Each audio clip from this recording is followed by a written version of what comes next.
ক্রমশ জটিল আকার ধারণ করছে ইরান ইসরায়েল সংঘাত, যার জেরে দু দেশের বহু মানুষ ইতিমধ্যেই হতাহত হয়েছেন।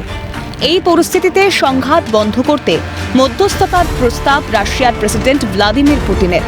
বুধবার টেলিভিশনে সম্প্রচারিত এক সাংবাদিক সম্মেলনে পুতিন বলেছিলেন, এটি একটি স্পর্শকাতর বিষয়, তবে এর সমাধান খুঁজে পাওয়া যেতে পারে।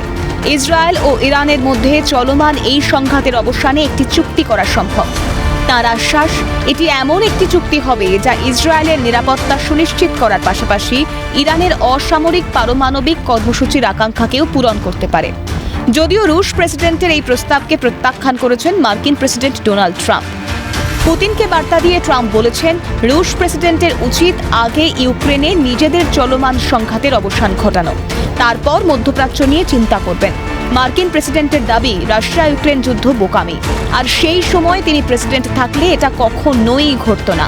পুতিন কখনোই এমন কিছু করার সাহস করতেন না। ট্রাম্প বলেছেন, তিনি নিজেই পুতিনের সঙ্গে এই বিষয়ে কথা বলেছেন। পুতিন তাকে বলেছেন যে তিনি ইসরায়েল ইরান ইস্যুতে মধ্যস্থতা করতে চান।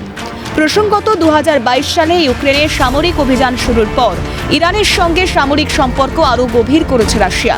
চলতি বছরের জানুয়ারিতে দুই দেশ একটি বিস্তৃত কৌশলগত অংশীদারিত্ব চুক্তিতে স্বাক্ষরও করে। এই প্রেক্ষাপটে ইরান ইসরায়েল সংঘাতে পুতিনের মধ্যস্থতার প্রস্তাব নিয়ে আন্তর্জাতিক মহলে আলোড়ন পড়ে গিয়েছে। কূটনৈতিক বিশেষজ্ঞদের একাংশের মতে, ইউক্রেন যুদ্ধে জড়িত থাকা সত্ত্বেও মধ্যপ্রাচ্যে কূটনৈতিক সক্রিয়তা বাড়াতে চাইছে রাশিয়া। পুতিনের এই পদক্ষেপকে আন্তর্জাতিক মহলে রাশিয়ার প্রভাব বজায় রাখার কৌশল হিসেবেও দেখা হচ্ছে। ক্যালকাটা নিউজ।